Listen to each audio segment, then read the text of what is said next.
Hello, Sonor family. This is Julian, and I'm coming to you bright-tailed and bushy-eyed. I'm on my first cup of coffee this morning, so I'm going to try to work my way through this.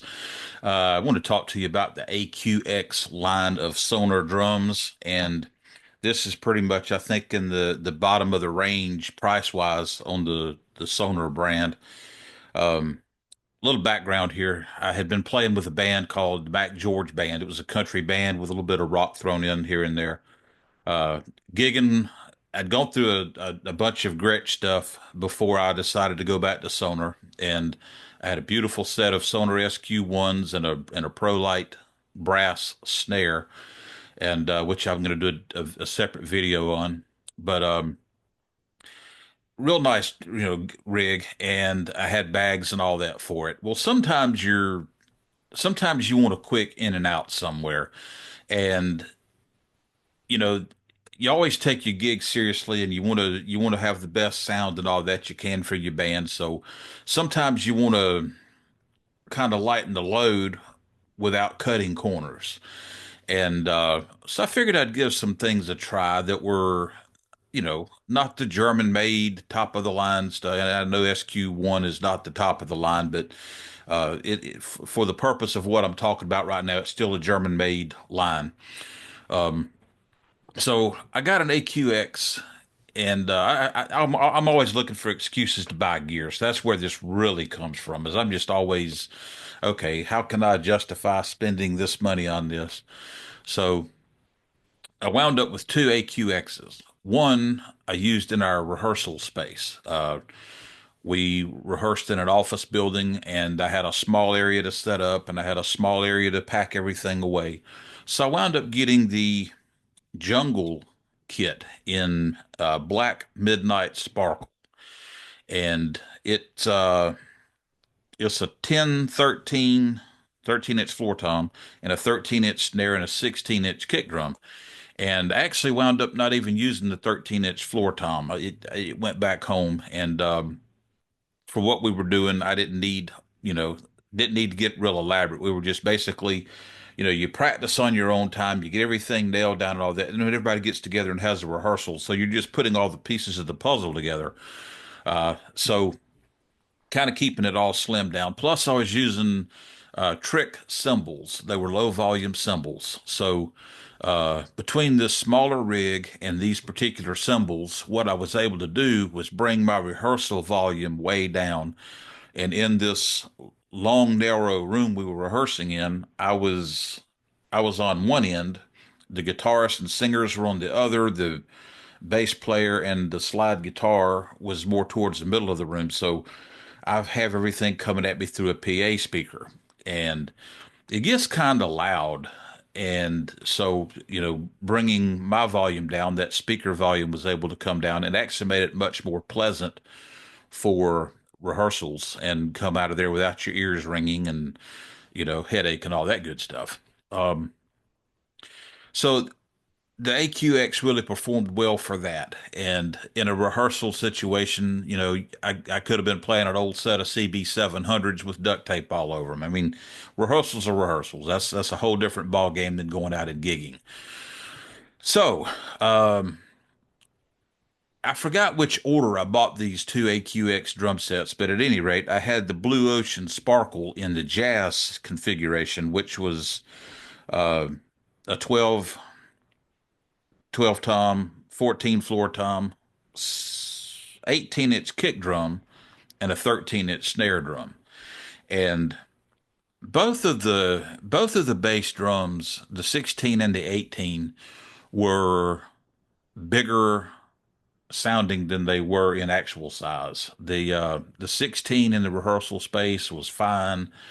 Would that have been an ideal gigging size for my purposes? Probably not. I might could have gotten away with it in a pinch. However, the jazz sizes with the 18-inch kick drum, I did gig with it at least once. We went and played a Mexican restaurant in a neighboring town. Actually, I live in that town right now. But what I wanted a quick in and out. It was going to be a really hot day in either June or July in South Georgia here, and I I didn't want to take the SQ1s, unbag them, unbag all the hardware, and go through all the steps and all that because I knew that once the gig was over, I was going to be tired and sweaty. So I carried these, and we always had professional sound, and a really good sound company was handling that for us. And so the 18-inch kick and 12 and 14, and then the 13-inch snare. And buddy, it all sounded great. And one thing about the AQXs is the cymbal tom holder on the bass drum is actually, I believe, a 4000 series piece of hardware. There is nothing there's no shortcuts in that at all. It is a very robust piece, and the shells are thick enough on the bass drums that it's not an issue. You're not worried about, okay, is it going to choke or whatever. I didn't have that issue at all.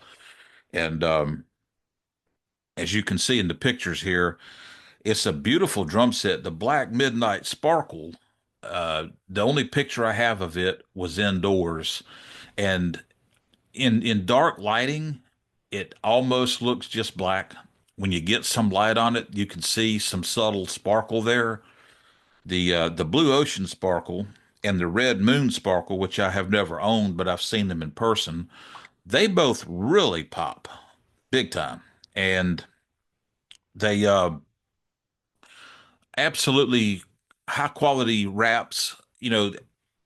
There's no corners cut. I don't, there's nowhere on the drum set that I really felt like it's not really up to the job. If I make some modifications, I'll feel good about gigging this kit. Now, this was never the AQX, the jazz set was never going to be my daily driver, so to speak.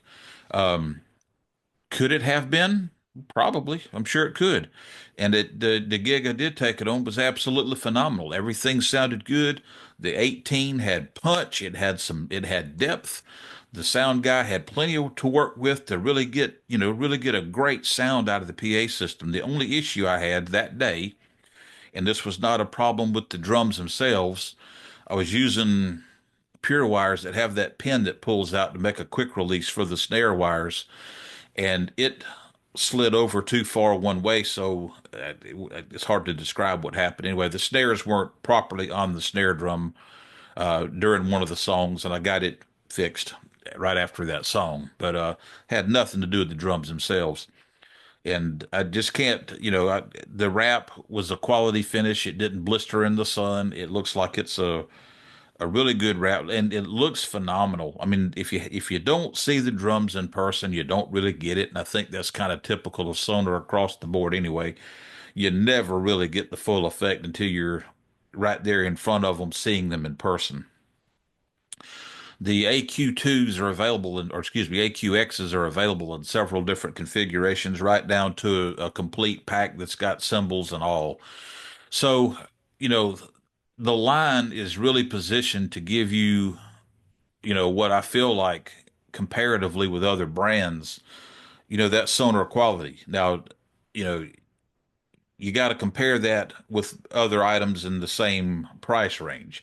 Is the AQX going to compete with SQ2s? Of course not. They're not designed to. That's not the point whatsoever.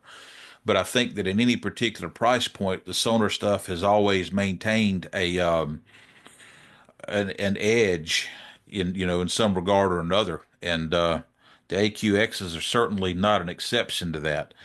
And if I wanted a full size set, I would certainly consider AQXs if I wanted one that was just going to get tossed around and thrown on the rack and pulled to the car and tossed in and all that good stuff without bags and whatnot. And save the nicer stuff for the better gigs or whatever. But if you consider an AQXs or the AQ1s or twos, they've all got their attributes that are worth buying. And I don't think there's going to be any disappointment there. If you're, if you're a Sonar guy that's old school and you just got to have the topper end stuff, the upper end stuff, that's I need more coffee. That's totally I totally get that. But the AQ stuff, that whether it be the X's, ones or twos, they really hold their own. And I'm going to do some other videos about some other lines I had, but for rehearsals and quick in and out gigs where you don't want to spend a lot of time unpacking and setting just quick setup and tear down. I was completely thrilled with everything about the AQX line. And I don't have any sound bites or anything for you with that. There's plenty of that online if you want to go search YouTube or whatever. This was just made basically a practical, hey, it really worked for me kind of thing. And I think for the money, I don't even know how they do it. I mean, when you look at the sonar quality from when I first became interested in the mid 80s, and then it was early 90s before I actually started buying sonar gear. I was coming out of being a youngin', a kid can't necessarily go buy a sonar light set in 1985, but anyway, you've seen the lower end pricing go down in the sonar brand. And yet, while the pricing is going down in the lower end, you're seeing the quality really ramping up. I mean, right now, I think that their non-German line is at the pinnacle of quality in their history. I mean, I don't think that anything they've ever done before compares to what they're doing right now. And there may be one or two exceptions, and I've always felt like there's a huge gap between where the upper end of the Chinese stopped and the lower end of the German started. There's always been a gap there.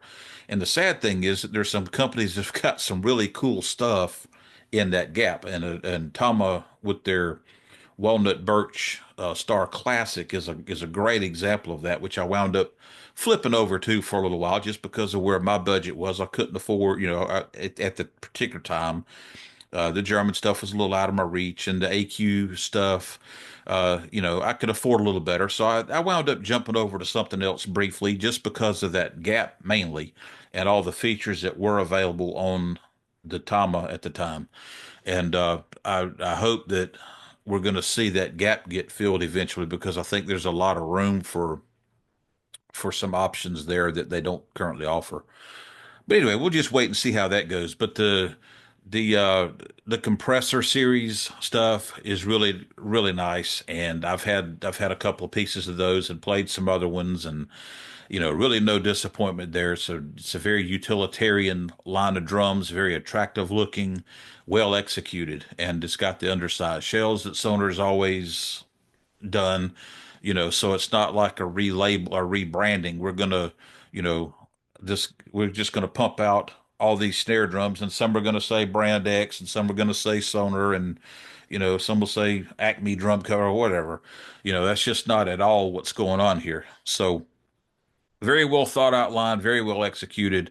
And that's my 2 cents on it. And if you're in the market for something in that price range, uh, certainly check that out because it's a winner. You're not going to be disappointed with that purchase. And stay tuned because I got more stuff coming.